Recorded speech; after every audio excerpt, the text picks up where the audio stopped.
নমস্কার বন্ধুরা, আমি বিদ্যুদে। আজ আমি তোমাদের সাথে এক অসাধারণ অভিজ্ঞতা শেয়ার করতে চাই। এই গল্পটা হলো অনপ্যাসিভ কিভাবে আমার জীবন বদলে দিয়েছে সে সম্পর্কে। কয়েক বছর আগে আমি একঘেয়ে জীবনের ফাঁদে আটকে পড়েছিলাম। নিজের ভবিষ্যৎ নিয়ে হতাশা আর দুবিধায় ভুগছিলাম। আমার স্বপ্ন ছিল বড় বড় স্বপ্ন, কিন্তু সেগুলো অর্জনের কোনো স্পষ্ট পথ ছিল না। ঠিক তখনই আমি অনপ্যাসিভের সাথে পরিচিত হই। প্রথমে আমি সন্দিহান ছিলাম। কৃত্রিম বুদ্ধিমত্তা দ্বারা পরিচালিত একটি প্ল্যাটফর্ম যা ব্যবসায় আমূল পরিবর্তন আনার প্রতিশ্রুতি দেয়, এটা শুনতে অবিশ্বাস্য মনে হয়েছে। তবুও আমি সাহস করে এগিয়ে যাওয়ার সিদ্ধান্ত নিলাম। আর সেই সিদ্ধান্তই ছিল আমার জীবনের মোড় ঘুরিয়ে দেওয়া একটা ব্যাপার। অনপ্যাসিভ আমাকে এমন সব সরঞ্জাম দিয়েছে যার প্রয়োজনীয়তা আমি কখনো বুঝিনি। কৃত্রিম বুদ্ধিমত্তা দ্বারা পরিচালিত মার্কেটিং থেকে শুরু করে স্বয়ংক্রিয় গ্রাহক যোগাযোগ সবকিছুই ছিল আমার হাতের মুঠোয়।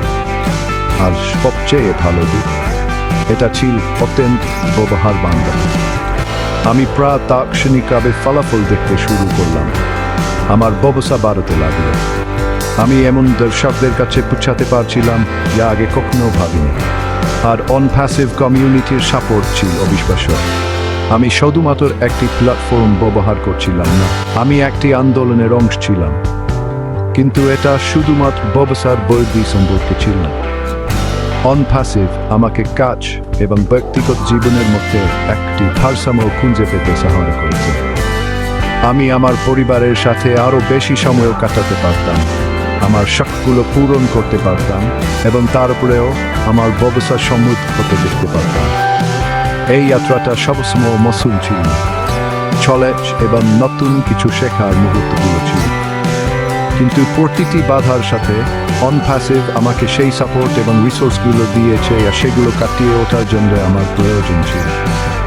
এটা এমন ছিলেন একজন মেন্টর আছে, তিনি পথের প্রতিটি ধাপে আমার পাশে ছিলেন।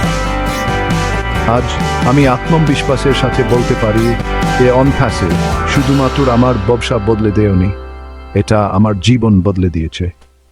এটা আমাকে স্বাধীনতা এবং আমার স্বপ্নগুলো তাড়া করার আত্মবিশ্বাস দিয়েছে। আর আমি যদি এটা করতে পারি, তাহলে তোমরাও পারবে। তাই যদি তোমরা আটকে থাকার অনুভূতি করছো বা তোমাদের ব্যবসাকে পরবর্তী লেভেলে নিয়ে যাওয়ার উপায় খুঁজছো, অনপ্যাসিভকে একবার চেষ্টা করে দেখো। এটা হয়তো তোমাদের জীবনে নেওয়া সবচেয়ে ভালো সিদ্ধান্ত হতে পারে। আমার গল্প শোনার জন্য ধন্যবাদ। বিদ্যুদে আজ এই পর্যন্ত। পরের বার পর্যন্ত অনুপ্রাণিত থেকো এবং তোমাদের স্বপ্নগুলো তাড়া করতে থেকো।